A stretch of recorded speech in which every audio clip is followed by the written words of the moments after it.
नमस्कार, स्वागत है आपका हमारे चैनल जनता तक न्यूज़ में। एक बड़ी खबर अपडेट के साथ शुरुआत करेंगे, जो कि सिरसा के चोपटा से है। चोपटा के दयानंद स्कूल के संचालक सुसाइड मामले में अब एक बड़ी अपडेट ये है कि उसके मुख्य आरोपी हनुमान पूनिया को गिरफ्तार किया गया है। इस वक्त की बड़ी खबर आपको बता रहे हैं। केस में पुलिस को सबसे बड़ी तलाश है वो पिछले कुछ दिनों से।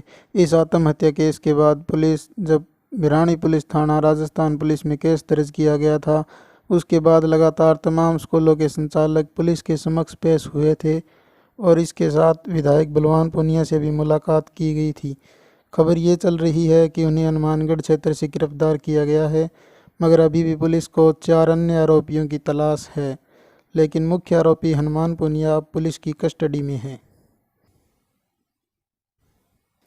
जहां पर पुलिस गहनता से जांच करेगी। हनुमान पूनिया को 5 दिन के रिमांड पर लिया गया है, मगर कई अहम सवाल है।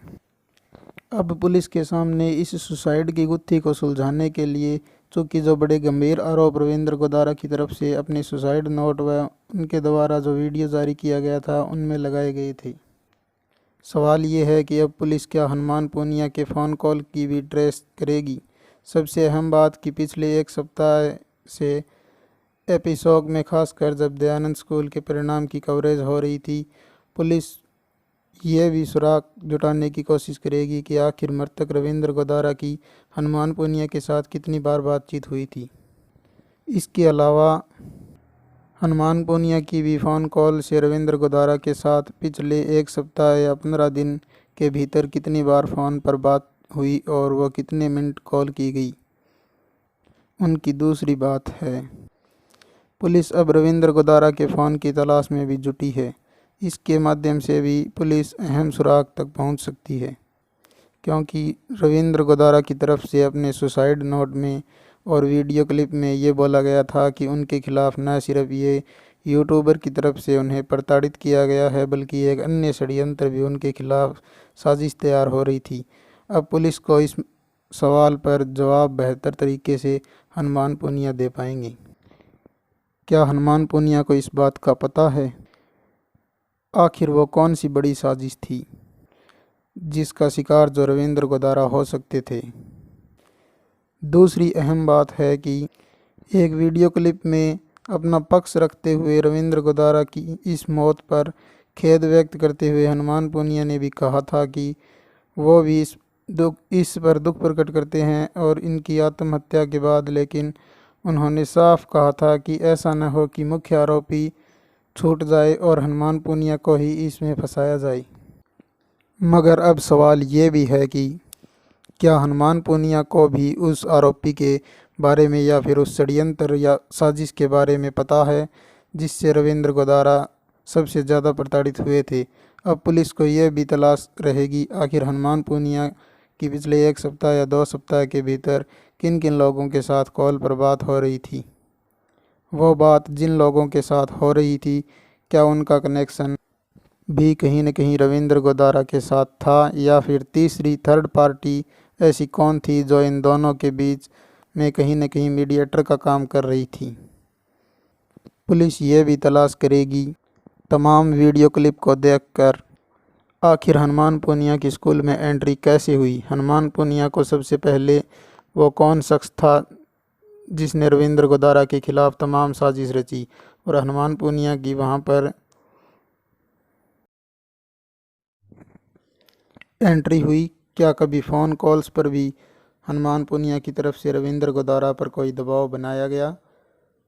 बहुत बड़ी डील सेट करने के फिराक में हनुमान पूनिया या फिर अन्य यूट्यूबर या फिर लोग थे, ये भी पुलिस अहम कड़ी के अंदर जोड़ने का काम करेगी। इसमें और अहम बात है जो इस जांच में देखना होगा कि आखिर वो मुख्य साजिशकर्ता कौन थे, जिसका जिक्र वीडियो में रविंद्र गोदारा ने खुद किया था कि एक और षड्यंत्र की कोशिश हो रही थी। एक और ऐसा स्कूल जिसका बिना नाम लिए उन्होंने कहा था, अब पुलिस को उसकी तलाश भी होगी।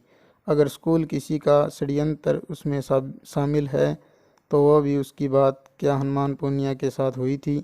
सबसे बड़ा सवाल, क्या हनुमान पूनिया को भी किसी थर्ड पर्सन या थर्ड पार्टी की तरफ से मोहरा बनाया गया था, या फिर सारा काम रविंद्र गोदारा को बदनाम करने के लिए, या फिर स्कूल में अपनी टीस निकालने के लिए?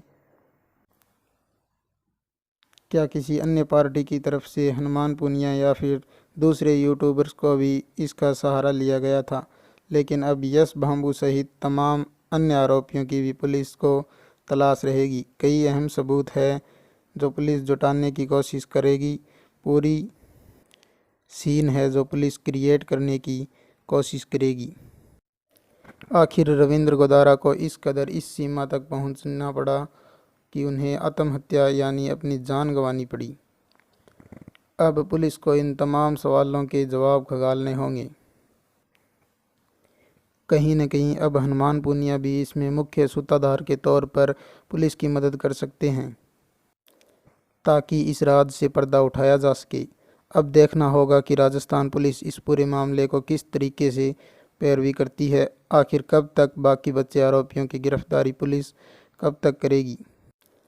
क्योंकि लगातार तमाम ज़िले के स्कूलों की ओर से, तमाम एसोसिएशन की ओर से, सामाजिक संगठनों की ओर से इस बात का पुलिस पर लगातार दबाव बनाया जा रहा था कि मुख्य आरोपी सहित अन्य लोगों की गिरफ्तारी होनी चाहिए। और इसके अलावा विधायक बलवान पूनिया की तरफ से भी इसमें निष्पक्ष जांच की जाने की मांग की गई थी। तो कहीं न कहीं अब इस बात के बिल्कुल पुलिस करीब पहुंच सकती है कि आखिर हनुमान पूनिया और रविंद्र गोदारा के बीच क्या क्या बातचीत हुई थी, कब कब हुई थी, और आखिर रविंद्र गोदारा पर कौन से वो शख्स थे जो बार बार प्रेशराइज कर रहे थे, दबाव बना रहे थे। ये तमाम बड़े सवाल अभी भी अनसुलझे हुए हैं। इस केस की तमाम छोटी बड़ी अपडेट पाते रहने के लिए हमारे चैनल को सब्सक्राइब कर बेल आइकन ज़रूर दबाएं ताकि प्रत्येक वीडियो की नोटिफिकेशन आपको मिलती रहे।